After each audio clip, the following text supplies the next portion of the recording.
Hello everybody, my name's Stella Boothman. I'm the project manager for this year's Paint the Town event, which is an event run and hosted by the Bureau Centre for the Arts in Blackburn. This year we've rebranded our event to be Paint the Town at Home because of the situation with the coronavirus. We're asking registered artists to create an artwork in their own home. This morning I am talking to Janet Mayled. Janet is the winner of last year's Paint the Town event. Janet is a painter. She uses acrylics, oils and mixed media to create fantastic, vivid urban landscapes, lots of different subjects, but she's very well known for her bright, vivacious paintings, and you can find lots more about Janet and her practice on her website, which we'll ask a bit more about in a moment. So good morning, Janet. Good morning, Stella. Thank you for joining us today.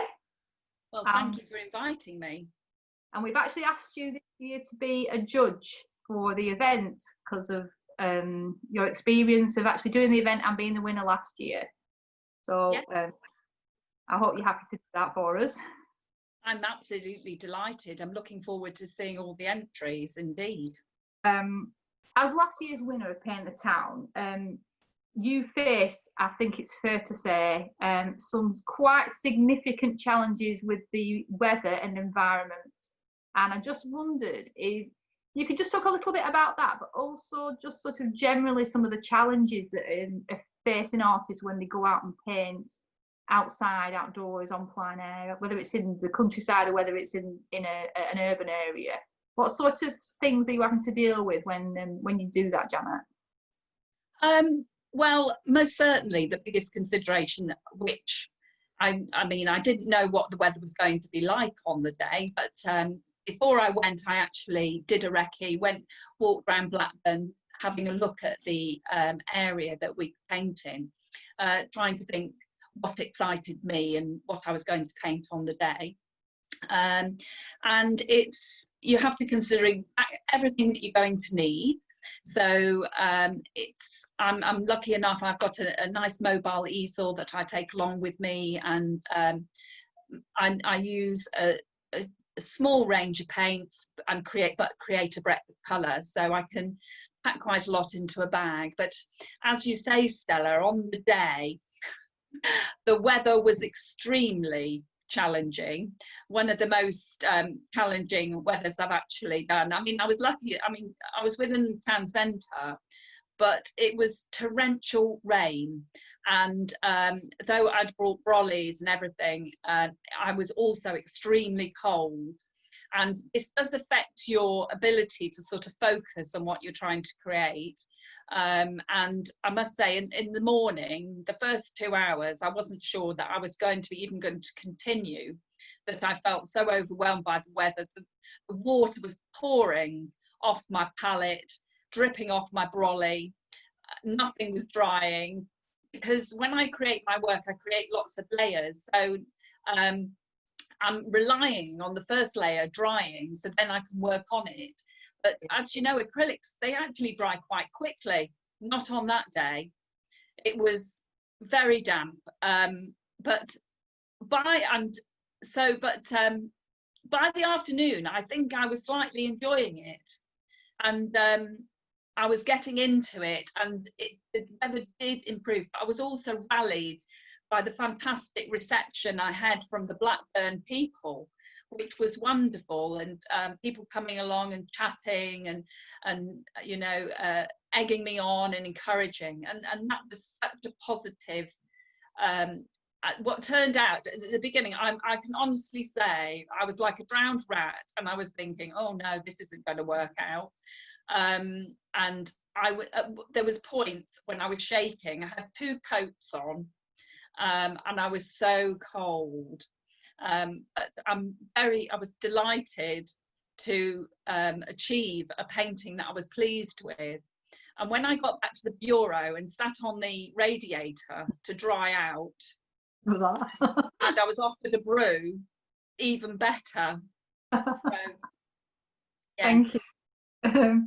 So in terms of that experience, I mean, we will hopefully in the future ensure that we don't leave it till quite as late in the year to put the event on. So 2021 Paint the Town will hopefully be around September as it usually is.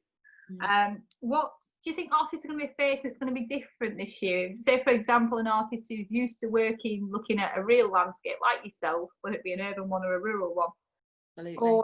And then looking at a photograph, for example, or working from something on a screen. What are those differences for artists? What sort of challenges are they going to be facing, having to deal with that now? I think that the challenge is, whenever you're working from a photograph, is that you have a lot more time. It's still, and you're not out in the elements. I think is to remember the photograph that you took, or if it's not a photograph you took, try and think about the atmosphere that you want to create. Because when you're out painting outside, you are responding. Those weathers, the elements, and the people really affect how you paint. You're trying to capture something, and I think it's try and work in a free manner, as if you would if you were feeling under that pressure. I think you'll feel, in some ways you might feel under less pressure because you haven't got people, an audience watching you as well. It's lovely to have an audience, but the pressure is on because you're thinking, oh goodness, I really want them to think I'm producing something fantastic. So it's a more comfortable atmosphere, but I think you've got to also try and think, I want to respond to the elements, the day, and remember what you wanted to capture. When you were choosing your subject for last year's Paint the Town and your subject for the workshop that you've done for us this year, what are you looking for? Is there something particularly that speaks to you about some of the landscapes that you capture? Is there anything in particular that you're looking for? Most certainly. I'm looking for compositions that will lead the viewer through the landscape. So I'm looking for something that's got foreground, midground and background, so that it will have a depth to it. For my paintings, I tend not to focus on one object. I'm interested in complex compositions. Last year, I was at the back of the cathedral, and the street at the back of Dandy Walk there, and I chose that because I enjoyed the perspective of the street. There was a lot going on, and I liked that. And I think I mentioned in my YouTube video, I'm looking for lines that will lead the viewer through. So the road would lead the viewer through, and then I'm looking at the shops and how that will guide the viewer through. But I wanted to capture what I felt was an essence of Blackburn as well. I think that's a really important point what you just made. I mean, I think one of the things that, from being part of the judging process last year and seeing your workshop that you've done for us this year, I think you have a real ability to capture the energy of a place as much as the actual physical appearance of it. And I think that really comes across as a real vibrancy and an energy to the paintings that you do. And I think that was something that really spoke to people from the work you did last year. I will put that on actually at the end of this so people can see the pieces that you've done for us. Thank you. And I think that's really important. And I think, again, that's something you made an interesting point about when you were talking about the photographs, and that kind of remembering when you took them is almost as important as what you've actually taken, because that energy is difficult to portray, I guess, without that memory, without that recall of what's going on in that place at that time, the dynamism of what's happening around you. And I think that's interesting. Thank you. But it's also the moving objects as well. So you've got people who will be passing through your scene, or cars.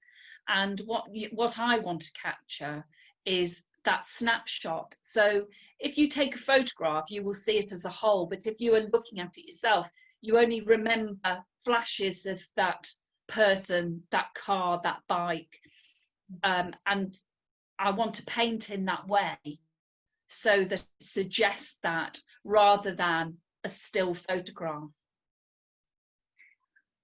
How do you think your practice has changed, though, given, I mean, we've talked a little bit about the impact it's going to have on other artists creating work from photographs, but what sort of effect has it had on your practice since lockdown, Janet? What have you been doing to carry on making and painting? I must admit, at the beginning of lockdown, I felt quite uninspired. because I go out and do a lot of shows and show my work through galleries and also art events throughout the country.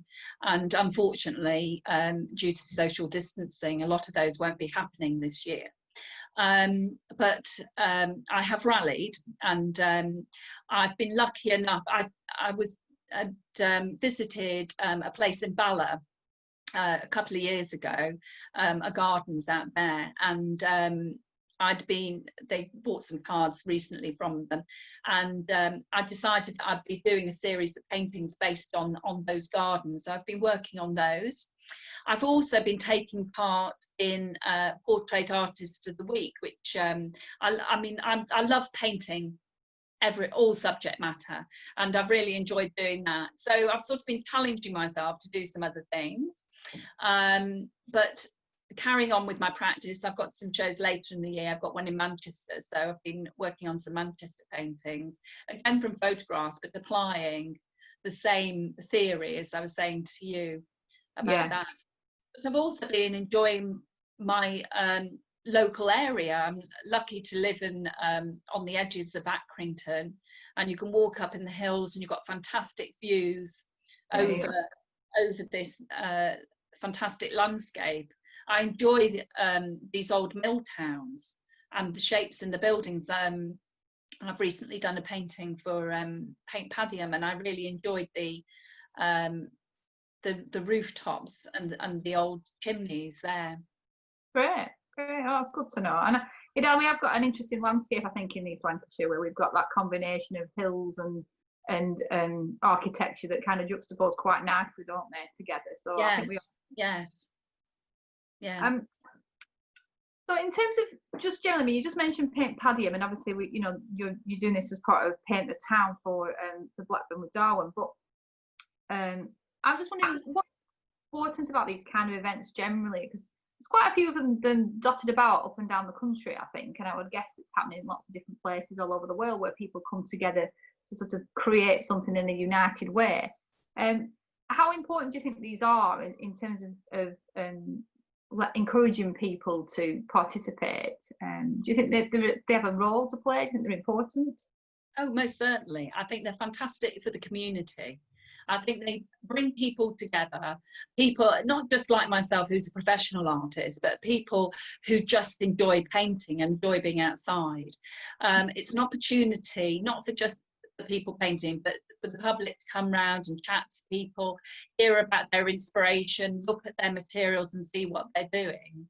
And as an artist, it's great to meet up with other artists. It's quite an insular occupation. And I think, again, going back to lockdown, I speak to my friends, but who are like-minded and understand your craziness for doing this. But no, it's I think most certainly really important. I think it also makes the local people see their community through different eyes, and how other people will interpret it and see it and record it. Yeah, that's really interesting. I'm really glad that you said that. I mean, that's very much what the Bureau have put this event on for. That's you pretty much described it in a nutshell. What we're about is bringing people together, encouraging people who perhaps have never been creative before or thought they could be, to have a go at something as well. So it's great. And the fact that we're getting people to capture their town in different ways, I think helps people to reframe it and see it in a different way. I mean, there are, in the past, have been things about us being quite a divided community in Blackburn, but I think we have an awful lot of ways of engaging and working together as communities that are really positive and show a lot of energy and vibrancy. Which is great, and I think one of the ones that does that. So it's really good to hear that from you. I'd like to say thank you very much for your time this morning. If people want to find out a little bit more about Janet Mayled and what she does and what she makes, and if they want to buy a print or an original artwork from you, where do they go, Janet? It's www.janetmayled.com. Great, thank you. I'm also on Facebook and Instagram if you'd like to search me out. But thank you very much, Stella, for inviting me to have a chat. Oh, thank you for joining us. Thank you. Bye now. Bye.